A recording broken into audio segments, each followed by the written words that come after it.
प्रसंग एक। जैसे ही वरमाला का कार्यक्रम पूरा हुआ तो दूल्हे ने दुल्हन के कदमों में अपना सर झुका दिया। यह देख सभी हंसने लगे। दूल्हे ने जवाब दिया, एक, मेरी वंश को यही आगे बढ़ाएगी। दो, मेरे घर की लक्ष्मी कहलाएगी। तीन, मेरी माँ बाप की इज्जत करेगी और उनकी सेवा करेगी। चार, मुझे पिता जैसी खुशी प्राप्त करवाएगी।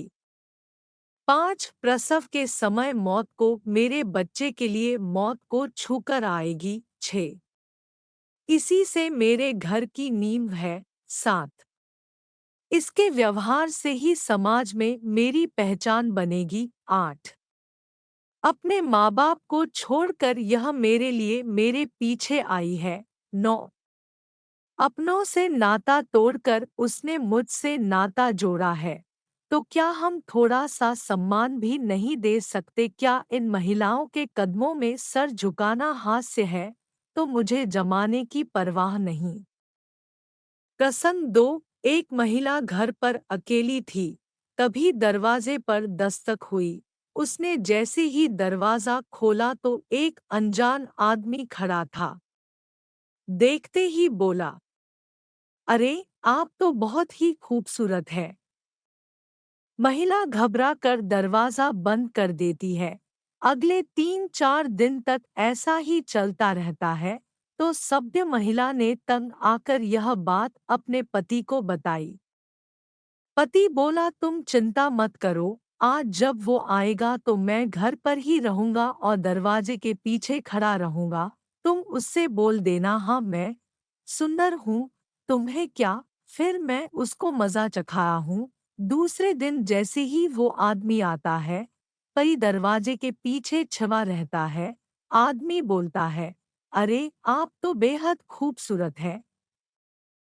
महिला, हाँ मैं खूबसूरत हूँ, लेकिन तुम 4 दिन से क्या चाह रहे हो? आदमी विनम्रता के साथ हाथ जोड़कर बोला, बहन जी, यही विश्वास और एहसास आप अपने पति के अंदर जागृत कीजिए ना, ताकि वो मेरी पत्नी के मैसेंजर पर सुबह शाम रोमांटिक मैसेज करना और पीछे लगना छोड़ दे। प्रसंग 3 ने शब्द, शर्म नहीं आ रही आप दोनों को? कम से कम अपनी उम्र का तो लिहाज रखो। ये संभ्रांत लोगों की कॉलोनी है।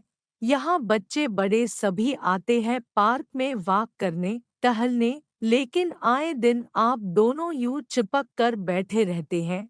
शर्म आती है आप दोनों को देखकर?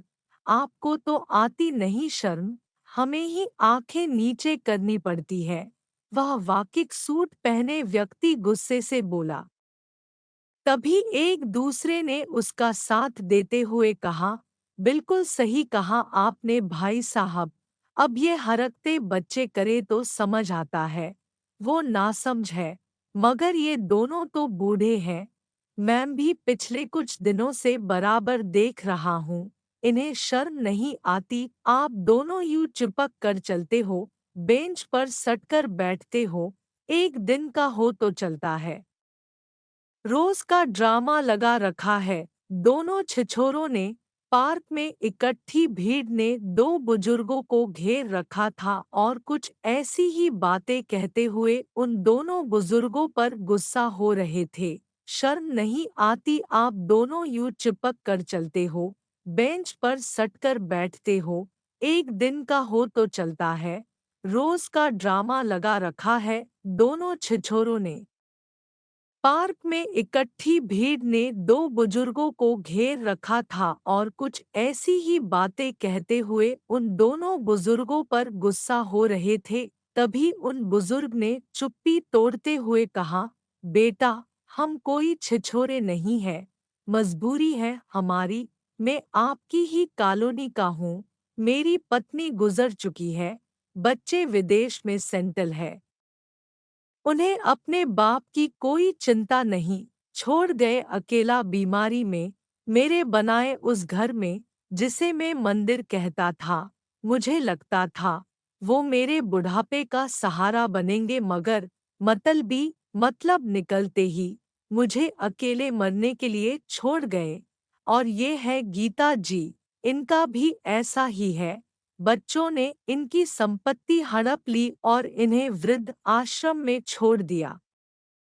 ये अपना मन बहलाने यहाँ पार्क में आती है। यहाँ हमारी मुलाकात हुई, एक दूसरे का गम बांटते दोस्ती। बेटा इन्हें कम सुनाई देता है, वही मुझे कम दिखाई देता है। हम दोनों 70 पार है, आज हम दोनों एक दूसरे का सहारा है। कुछ गम बांट लेते हैं पास बैठकर। इस उम्र में शारीरिक जरूरतें नहीं बल्कि एक दूसरे से बातचीत कर कहने सुनने वाला साथी होना चाहिए। हम दोनों ने शादी करने का फैसला किया है। जल्द ही आश्रम में हमारी शादी होने वाली है। आप भी आना अपने बुजुर्गों को शुभकामनाएं देने। कहकर वह दोनों बुजुर्ग एक दूसरे का हाथ थामे चलने लगे। वहीं इकट्ठा हुई भीड़ शर्मिंदगी से छंटने लगी थी। ने शब्द होते हुए। धन्यवाद। ऐसे ज्ञानवर्धक एवं मनोरंजक वीडियो देखने के लिए लॉग इन, सब्सक्राइब, शेयर सिंधुधारा.in YouTube.com सिंधुधारा।